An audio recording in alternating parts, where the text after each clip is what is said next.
कुंती के पूछने पर ब्राह्मण का उनसे अपने दुख का कारण बताना। कुंती ने पूछा, ब्राह्मण, आप लोगों के इस दुख का कारण क्या है?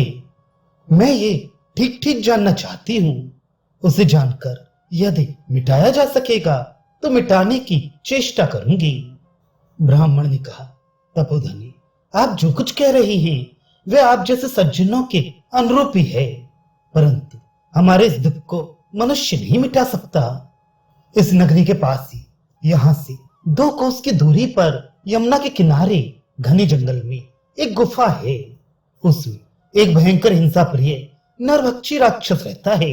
उसका नाम है बक। वह राक्षस अत्यंत बलवान है। वही इस जनपद और नगर का स्वामी है। वह खोटी बुद्धि वाला मनुष्य भक्षी राक्षस मनुष्य के ही मांस से पुष्ट हुआ है। उस दुरात्मा नरभक्षी निशाचर द्वारा प्रतिदिन खाई जाती हुई ये नगरी अनाथ हो रही है। इसे कोई रक्षक या स्वामी नहीं मिल रहा है। राक्षसोचित बल से संपन्न वह शक्तिशाली असुर राज सदा इस जनपद, नगर और देश की रक्षा करता है। उसके कारण हमें शत्रु राज्यों तथा हिंसक प्राणियों से कभी भय नहीं होता। उसके लिए कर नियत किया गया है। 20 खारी अगहनी के चावल की भात, 2 भैंसे और एक मनुष्य, जो वह सब सामान लेकर उसके पास जाता है।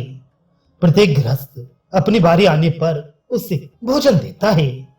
यद्यपि यह बारी बहुत वर्षों के बाद आती है, तथापि लोगों के लिए उसकी पूर्ति बहुत कठिन होती है।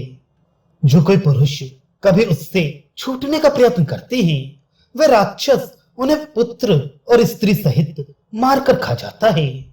वास्तव में जो यहाँ का राजा है वह वेत्रकीय गृह नामक स्थान में रहता है, परंतु वह न्याय के मार्ग पर नहीं चलता।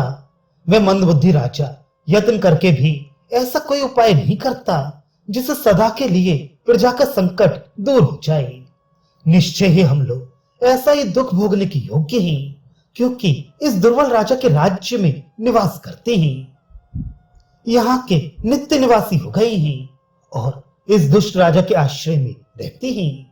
ब्राह्मणों को कौन आदेश दे सकता है अथवा वे किसके अधीन रह सकते हैं? ये तो इच्छानुसार विचरने वाले पक्षियों की भांति देश या राजा के गुण देखकर ही कहीं भी निवास करते हैं।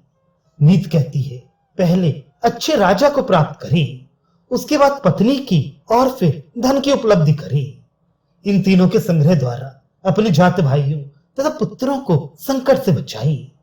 मैंने इन तीनों का विपरीत ढंग से उपार्जन किया है, अर्थात दुष्ट राजा के राज्य में निवास किया, कुराज्य में विवाह किया और विवाह के पश्चात धन नहीं कमाया। इसलिए इस विपत्ति में पड़कर हम लोग भारी कष्ट पा रहे हैं। वही आज हमारी बारी आई है जो समूचे कुल का विनाश करने वाली है। मुझे उस राक्षस को कर के रूप में नियत भोजन और एक पुरुष की बलि देनी पड़ेगी। मेरे पास धन नहीं है जिसे कहीं से किसी पुरुष को खरीद लाऊं। अपने सुहृदों एवं सगे संबंधियों को तो मैं कदापि उस राक्षस के हाथ में नहीं दे सकूंगा।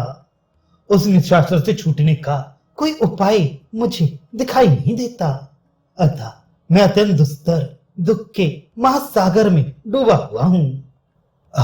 इन बांधव जनों के साथ ही मैं राक्षस के पास जाऊंगा, फिर वह नीच निशाचर एक ही साथ हम सबको खा जाएगा।